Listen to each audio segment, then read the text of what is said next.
Hola parceros de YouTube. Hoy les traigo la remasterización de un video que realicé hace más de 2 años y que fue el primero que subí al canal, cuyo tema era el de la terraformación. Bueno, sin nada más que decir, comencemos. La terraformación puede ser entendida de 2 maneras. Como un término propio que describe procesos orientados a la intervención de un planeta, satélite natural u otro cuerpo celeste para recrear en este las condiciones óptimas para la vida terrestre, a saber, una atmósfera y temperatura adecuadas, y la presencia de agua en estado líquido, siendo este es el uso original del término. Como un término científico informal, que agrupa a un conjunto de procedimientos hipotéticos propuestos por científicos de diversas disciplinas, para llevar a cabo el proceso descrito anteriormente en la vida real. El término terraformación apareció por primera vez en un cuento de ciencia ficción de Jack Williamson, titulado Órbita de colisión y publicado en la revista Astounding Science Fiction en julio de 1942. Otras fuentes señalan sin embargo la novela del mismo autor de 1949 titulada Set the Ship. El concepto actual, sin embargo, sobrepasa el que exponía Williamson. Previamente, en la obra de Olaf Stapledon de 1930 titulada Last and First Men se proporciona ya un ejemplo ficticio en el que Venus es modificada tras una larga y destructiva guerra con sus habitantes nativos, quienes naturalmente cuestionan el proceso. Paralelo a su uso en la ficción, la ciencia adoptó el término respecto de las numerosas proposiciones teóricas para, eventualmente, colonizar otros planetas adecuando sus condiciones para la vida terrestre. Carl Sagan, astrónomo y divulgador científico, propuso aplicar la ingeniería planetaria a Venus en un artículo publicado en la revista Science 1961 y titulado The Planet Venus. Sagan imaginó plantar la atmósfera de Venus con algas, que absorberían el dióxido de carbono y reducirían el efecto invernadero hasta que la temperatura de la superficie cayese a niveles confortables. Posteriores descubrimientos sobre las condiciones de Venus hicieron este enfoque imposible. El estudio reflejaba que el planeta tiene demasiada atmósfera que procesar y fijar. E incluso si las algas atmosféricas pudieran prosperar en el ambiente árido y hostil de la alta atmósfera de Venus, todo el carbono que se fijara en forma orgánica sería liberado como dióxido de carbono tan pronto como cayera a las calientes regiones inferiores. Sagan también vislumbró un Marte habitable para la vida humana en un artículo publicado en la revista Icarus en 1973 titulado Planetary Engineering on Mars. 3 años después, la NASA oficialmente asumió el asunto de la ingeniería planetaria en un estudio pero usando el término ecosíntesis planetaria.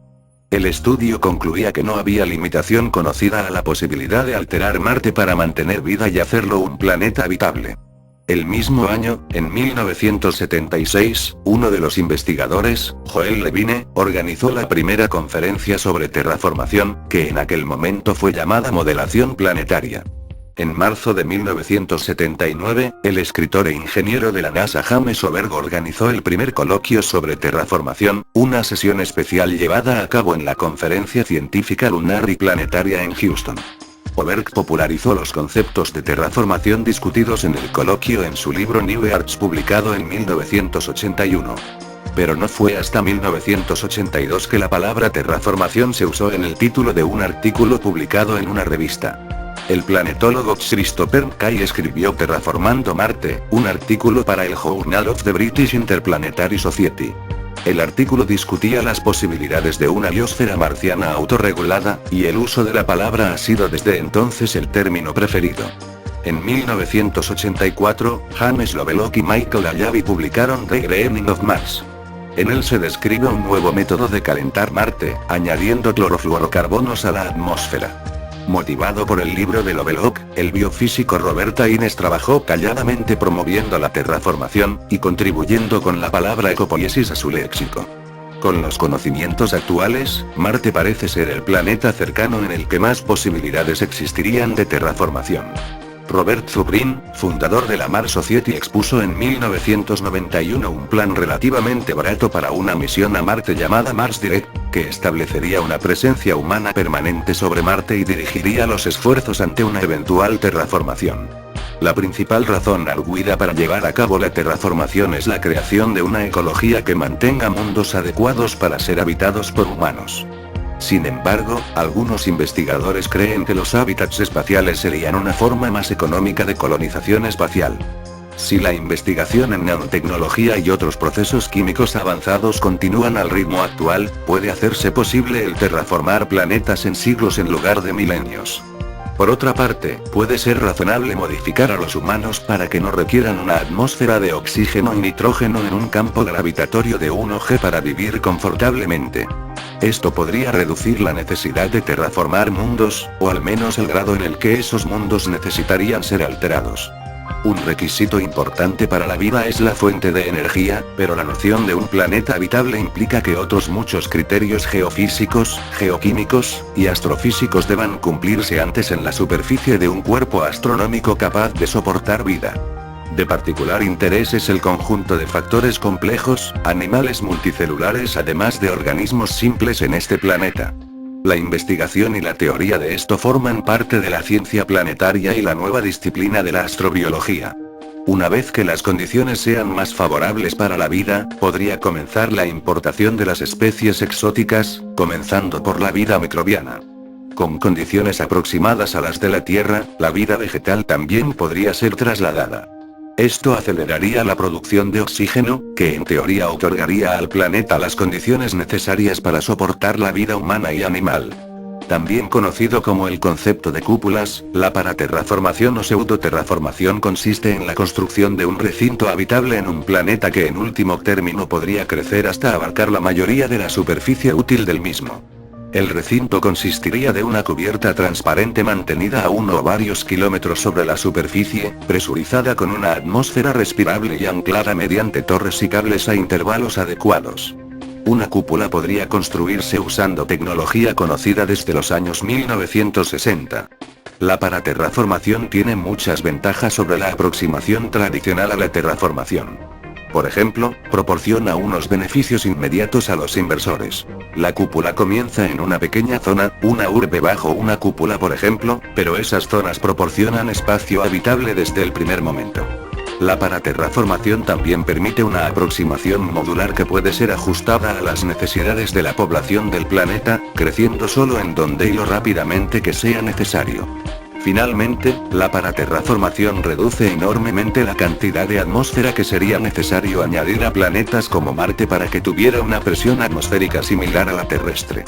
Así pues, usando una cubierta sólida, incluso objetos celestes que en caso contrario serían incapaces de mantener algún tipo de atmósfera, como los asteroides, podrían proporcionar ambientes habitables. El ambiente bajo la cubierta de una cúpula probablemente sería más propicio para la manipulación artificial. Tiene la desventaja de necesitar un gran esfuerzo de construcción y mantenimiento. El coste que podría ser mejorado hasta cierto punto mediante el uso de mecanismos de producción y reparación automatizados.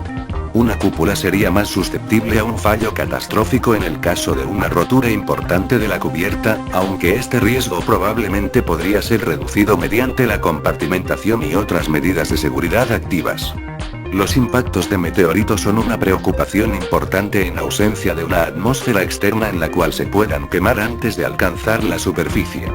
A pesar de todo esto, existe el debate filosófico dentro de la biología y la ecología sobre si terraformar otros mundos es algo moralmente correcto, a lo cual se le conoce como ética de la terraformación. A favor de la terraformación están Robert Zubrin y Richard Taylor, quienes argumentan que es una obligación moral de la humanidad el hacer del universo un lugar habitable para el ser humano tanto como sea posible. Este argumento es un ejemplo de antropocentrismo. El eslogan de Taylor, por encima de los microbios, ejemplifica este punto de vista. Los críticos arguyen que el punto de vista homocéntrico es no solo geocéntrico sino también corto de miras, y tiende a favorecer los intereses humanos en detrimento de los ecosistemas, pudiendo conducir a la extinción de otras formas de vida, incluyendo hipotéticas formas de vida extraterrestres pasadas por alto.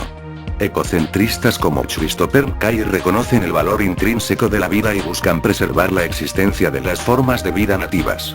Esta idea es conocida normalmente como biocentrismo. En respuesta a esas objeciones, el homocentrismo moderado incorpora la ética biocentrista, permitiendo varios grados de terraformación. Hannes Polak y Carl Sagan podrían ser descritos como homocentristas moderados.